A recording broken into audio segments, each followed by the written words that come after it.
Welcome back to my channel. So today మన topic ఏంటంటే constructors అనమాట. సో లాస్ట్ క్లాస్లో మనం క్లాసెస్ అంటే ఏంటి, ఆబ్జెక్ట్స్ అంటే ఏంటి, మనం ఎలా క్రియేట్ చేయాలి ఆబ్జెక్ట్స్ని అని క్లియర్గా చూసాం. ఎవరైనా చూడకపోతే డిస్క్రిప్షన్లో లింక్ ఇస్తాను, దాన్ని చెక్అవుట్ చేయండి. సో ఈ క్లాస్లో ఏంటంటే కన్స్ట్రక్టర్స్ అనమాట. సో కన్స్ట్రక్టర్స్ అంటే ఏం లేదండి, సింపుల్గా చెప్పాలంటే constructors is a special methods అనమాట టు ఇనిషియలైజ్ ద ఆబ్జెక్ట్స్. మనం ఇంత లాస్ట్ వీడియోలో మాట్లాడుకున్నట్టు డీటెయిల్స్ ఎలా ఇనిషియలైజ్ చేసాం, ఐ మీన్ ఆబ్జెక్ట్ క్రియేట్ చేసి ఆబ్జెక్ట్కి ఒక వేరియబుల్ నేమ్ ఇచ్చి ఆ వేరియబుల్ నేమ్ ద్వారా కదా మనం ఆబ్జెక్ట్ని ఇనిషియలైజ్ చేసాం. అంటే స్టూడెంట్ అనే టేబుల్ క్రియేట్ చేసి స్టూడెంట్ ఆబ్జెక్ట్ అనే వేరియబుల్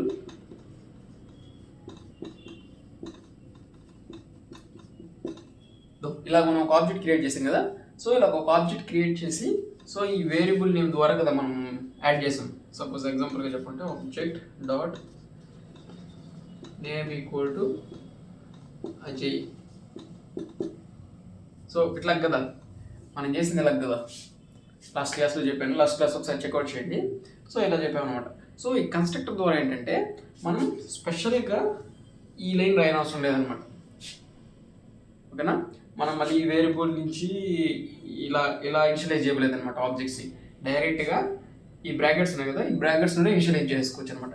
అదే అనమాట దీంట్లో అడ్వాంటేజ్ అనమాట. నువ్వు ఆబ్జెక్ట్ ఎప్పుడైతే క్రియేట్ చేస్తావో అప్పుడే నువ్వు ఇనిషియలైజ్ కూడా చేసుకోవచ్చు అనమాట. అది ఆటోమేటిక్గా అవుట్పుట్ కూడా రిటర్న్ చేస్తుంది అనమాట అది. ఓకేనా, ఇది కన్స్ట్రక్టర్లో ఉన్న అడ్వాంటేజ్ అనమాట. నువ్వు మళ్ళీ ఇక్కడ వేరియబుల్ దగ్గర నుంచి నువ్వు మళ్ళీ ఈ నెక్స్ట్ లైన్ అంతా రాయని అవసరం లేదు. సో దీంట్లో ఇదే అడ్వాంటేజ్. మళ్ళీ కోడ్ రీయూజబిలిటీ కూడా చేసుకోవచ్చు. సో ఇవి యూజువల్గా ఉండేది 2 టైప్స్ అనమాట. 2 టైప్స్ ఉన్నాయి. ఒకటి default constructor and parameterised constructors అనమాట. డిఫాల్ట్ కన్స్ట్రక్టర్ అంటే ఏం లేదంటే ఇది సింపుల్గా ఉంటుంది, కానీ దీన్ని యూజువల్గా ఎక్కడ వాడడం అసలుకి. ఈ పారామీటరైజ్డ్ కన్స్ట్రక్టర్ని మోస్ట్లీ వాడతాం. సో ఇది బోర్డు మీద చెప్తాను అనుకోవద్దండి. క్లాసెస్, ఆబ్జెక్ట్స్, ఈ కన్స్ట్రక్టర్స్ జస్ట్ ఓవరాల్గా మీకు ఇక్కడ ఎక్స్ప్లెయిన్ చేసి నెక్స్ట్ మనం డైరెక్ట్గా క్లిప్స్ మీద ఇది ట్రై చేద్దాం ఒకసారి. సో జస్ట్ మీకు ఎక్స్ప్లెయిన్ చేస్తానంటే, సో ఈ డిఫాల్ట్ కన్స్ట్రక్టర్ కానీ పారామీటర్ కన్స్ట్రక్టర్ కానీ కొన్ని రూల్స్ ఉన్నాయన్నమాట. సో అవేంటంటే ఈ కన్స్ట్రక్టరు క్లాస్ నేమ్ ఏదైతే ఉందో సేమ్ అదే నేమ్తో ఉండాలన్నమాట. ఇప్పుడు క్లాస్ నేమ్ స్టూడెంట్ అనుకోండి, కన్స్ట్రక్టర్ నేమ్ కూడా స్టూడెంట్ అనే ఉండాలి. క్లాస్ నేమ్ ఎంప్లాయ్ అనుకోండి, కన్స్ట్రక్టర్ నేమ్ కూడా ఎంప్లాయ్ అనే ఉండాలన్నమాట. సో ఇది ఒకటి. రెండోది వచ్చి దీనికి ఏ రిటర్న్ టైప్ ఉండదు, అంటే ఐ మీన్ వాయిడ్ రాయకూడదు అనమాట దీనికి. ఓకేనా, ఇలా కొన్ని ఉన్నాయి. సో ఇది మేజర్ రూల్స్ అనమాట దీంట్లో. సో ఇప్పుడు పారామీటర్ డిఫాల్ట్ కన్స్ట్రక్టర్ ఎలా ఉంటుందంటే, సో ఫస్ట్ మనం ఒక చిన్న ఎగ్జాంపుల్ రాస్తాను చూడండి. అంటే ఇక్కడ ఎగ్జాంపుల్ చూడండి, ఇది డిఫాల్ట్ కన్స్ట్రక్టర్ అనమాట. మనం ఇక్కడ ఏం చేస్తాం, క్లాస్ నేమ్ స్టూడెంట్ అని తీసుకున్నాం. సో మన ఫస్ట్ రూల్ ఏంటి, కన్స్ట్రక్టర్ స్టూడెంట్ నేమ్ ఏదైతే ఉందో, క్లాస్ నేమ్ ఏదైతే ఉందో అదే ఉండాలన్నమాట. సో ఇది కన్స్ట్రక్టర్ వచ్చేసి ఇక్కడ వర్క్ కన్స్ట్రక్టర్ అనమాట. ఇది డిఫాల్ట్ కన్స్ట్రక్టర్. అంటే దీనికి ఏం పారామీటర్స్ ఉన్నావు అనమాట, ఏ ఆర్గ్యుమెంట్స్ ఉన్నావు అనమాట. సో ఇదనమాట. సో దీన్ని యాక్సెస్ చేసుకోవాలంటే చెప్పాను కదా, క్లాస్లో ఉండే డేటాని మనం యాక్సెస్ చేసుకోవాలన్నా, ఇనిషియలైజ్ చేయాలన్నా, ఏం చేయాలన్నా మనం మెయిన్ మెథడ్లో ఆబ్జెక్ట్ క్రియేట్ చేయాలి. దాని పబ్లిక్ క్లాస్ మెయిన్, ఇది main method. Public static void main. So student object equal to new student. ఇక్కడ నేను ఆబ్జెక్ట్ అనే వేరియబుల్ తీసుకున్నాను అనమాట. సో ఇక్కడ మనం ఆబ్జెక్ట్ క్రియేట్ చేసాం. ఇక్కడ వరకు అందరికీ తెలుసు కదా. సో ఇప్పుడు పారామీటరైజ్డ్ కన్స్ట్రక్టర్ చూద్దాం అనమాట. ఇవి జస్ట్ పారామీటర్స్, ఆర్గ్యుమెంట్స్ ఉంటాయి అంతే. సో మనం మెయిన్గా పబ్లిక్ క్లాస్ తీసుకుందాం. పబ్లిక్ క్లాస్ స్టూడెంట్ అనే క్లాస్ తీసుకున్నాం, సేమ్ ఇందాక అట్లాగే ఐడి స్ట్రింగ్ నేమ్. ఓకే, ఇక్కడికి మనం ఇదంతా మనకు తెలిసిందాను కదా, క్లాస్లో ఎట్లా రాస్తాం. సో ఇక్కడ మనం కన్స్ట్రక్టర్ రాయాలన్నమాట. కన్స్ట్రక్టర్ ఫస్ట్ రూల్ ఏంటి, క్లాస్ నేమ్ ఏదైతే ఉందో కన్స్ట్రక్టర్ నేమ్ కూడా అదే ఉండాలి. సో నెక్స్ట్ స్టూడెంట్, ఈ బ్రాకెట్లో మనం పెట్టాల్సింది ఏంటంటే వీటిని ఇక్కడ పారామీటర్స్గా వాడాలి. ఈ ఐడి నేమ్ అనేది ఏదైతే ఉందో సో వీటిని ఇక్కడ పారామీటర్స్గా వాడాలన్నమాట. So int ID comma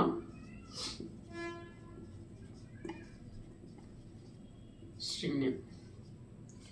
okay, ఇక్కడ ఇది పారామీటర్ అనమాట. పారామీటర్ క్రియేట్ చేసాం. సో ఇప్పుడు మనం ఈ రెండు కన్ఫ్యూషన్ అవ్వకుండా ఇక్కడ దిస్ అనే కీవర్డ్ని వాడతాం అనమాట. దిస్ అనే కీవర్డ్ ఏం చేస్తుందంటే అది ఒక రెఫరెన్స్ కీ. ఇది మనం మనం రాసే కన్స్ట్రక్టర్కి వేరియబుల్, ఇది మన క్లాస్కి వేరియబుల్. సో ఈ రెండు కన్ఫ్యూషన్ అవ్వకుండా దిస్ అని వాడతాం అనమాట. This dot ID equal to ID, same this dot name equal to name. ఓకేనా, అనమాట మన క్లాస్ రాసాం, దానికి కన్స్ట్రక్టర్ రాసాం అనమాట, పారామీటరైజ్డ్ కన్స్ట్రక్టర్ రాసాం అనమాట. ఈ దిస్ అని కీవర్డ్ చెప్పాను కదా, ఒకటి కన్స్ట్రక్టర్కి రెఫరెన్స్ వేరియబుల్, నెక్స్ట్ ఇంకొకటి ఐడికి రెఫరెన్స్ వేరియబుల్ అనమాట, ఐ మీన్ క్లాస్కి రెఫరెన్స్ వేరియబుల్ అనమాట. సో ఇది మెయిన్ మెథడ్ ఎలా ఉంటుందంటే, నేను మెయిన్ మెథడ్ అని ఇక్కడ రాస్తున్నాను.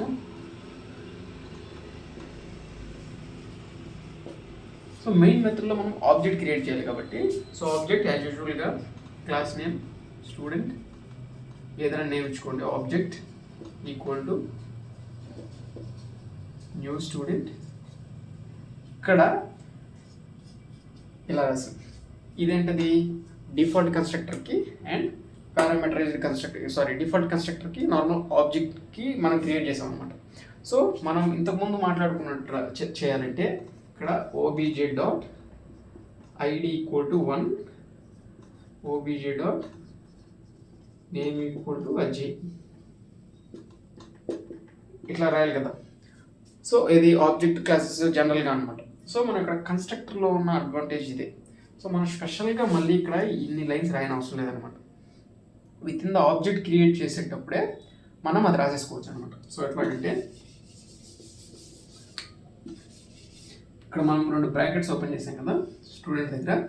సో ఈ బ్రాకెట్లోనే మనం డైరెక్ట్గా ఇనిషియలైజ్ చేసుకోవచ్చు అనమాట. ఆ బ్రాకెట్ మనం ఇక్కడ కాల్ చేస్తాం అనమాట.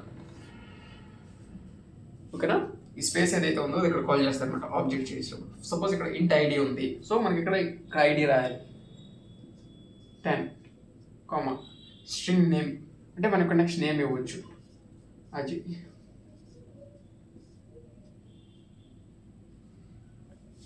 అంతే అనమాట, సింపుల్ పారామీటర్ కన్స్ట్రక్టర్ అంటే ఇది. సో ఇప్పుడు ఇంకొక రికార్డ్ చేసుకోవాలి అంటే ఇంకొక ఆబ్జెక్ట్ని ఇనిషియలైజ్ చేయాలి. Same student student variable name obj1 equal to new student bracket ID, same ఇక్కడ నుంచి ఇది ఇక్కడ కాల్ చేసింది అనమాట ఐడి 20 నేమ్ అని. సో ఇది మనకి ఏది కావాలంటే అదనమాట. ఓకేనా, ఇట్లాగా ఇది జస్ట్ ఓరల్ అనమాట. సో ఇప్పుడు మనం సిస్టమ్ మీద ఎక్లిప్స్ మీద చేసేటప్పుడు ఎక్లిప్స్లో ఇదే కోడ్ రాస్తే మీకు సింపుల్గా అర్థమైపోద్ది. సో ఎక్లిప్స్లో ఈ కోడ్ చూద్దాం.